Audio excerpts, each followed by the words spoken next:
मराठ्यांना मिळालेल्या स्वतंत्र वेगळ्या आरक्षणाचा मनोज जरांगे यांच्यासह संपूर्ण मराठा समाजाचा का होतोय विरोध? मराठा आरक्षणाला दोन्ही सभागृहात मंजुरी मिळाली आहे.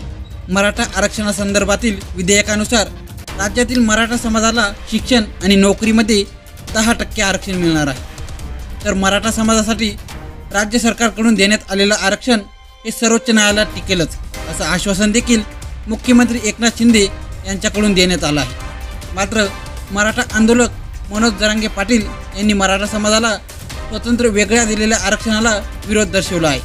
मनोज जरांगे पाटील यांच्या मते राज्य मागासवर्ग आयोगाच्या अहवालानुसार मिळणारं आरक्षण हे फक्त राज्यापुरतं व्हॅलिड असेल, तर ओबीसींचं आरक्षण हे राज्य आणि केंद्रातही लागू होते.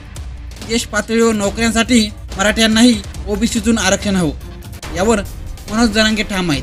दरम्यान हे वेगळं स्वतंत्र मराठा आरक्षण कायद्याच्या कचाट्यात देखील अडकू शकते अशी शंका देखील मनोज जरांगे यांनी व्यक्त केली. त्यामुळे संपूर्ण मराठा समाज आणि मनोज जरांगे पाटील यांनी आरक्षणाला विरोध दर्शविला आहे.